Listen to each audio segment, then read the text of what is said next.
Hello सबैजनालाई नमस्कार। म निरु अधिकारी। आज पनि हजुरहरुमाझ म एउटा सानो भनाइ लिएर आएको छु।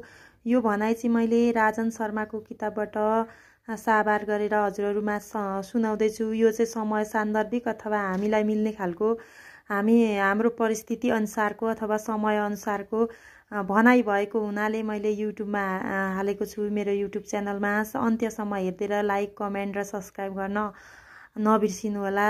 यो भनाइ चाहिँ म हजुरहरुसम्म जस्ताको त्यस्तै राख्ने कोसिस गर्दैछु। सुखका लागि मानिस सबै थोक बदल्छ, भेष बदल्छ, देश बदल्छ, घर बदल्छ, जागिर बदल्छ, मित्र बदल्छ, श्रीमान श्रीमती पनि बदल्न सक्छ।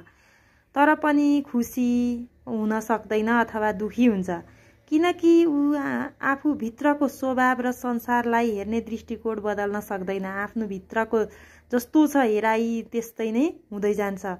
अरू कुरा बदल्नै नहुने होइन, तर आफू पनि सँगै बदलियो भने दुःखबाट मुक्ति मिल्छ भन्ने कुरा शाश्वत सत्य हो। यो त सत्य हो, हामी सबैले भोग्दै आएको कुरा पनि यही हो।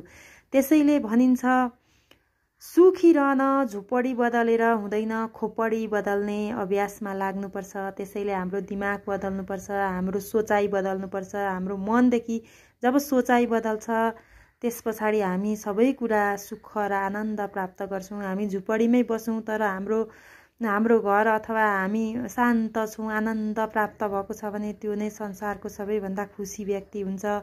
महलमा बसेको छ तर सबैभन्दा दुखी चाहिँ उही हुन सक्छ। त्यसैले सबैभन्दा पहिला आफैलाई बदल्ने कोसिस गरौँ।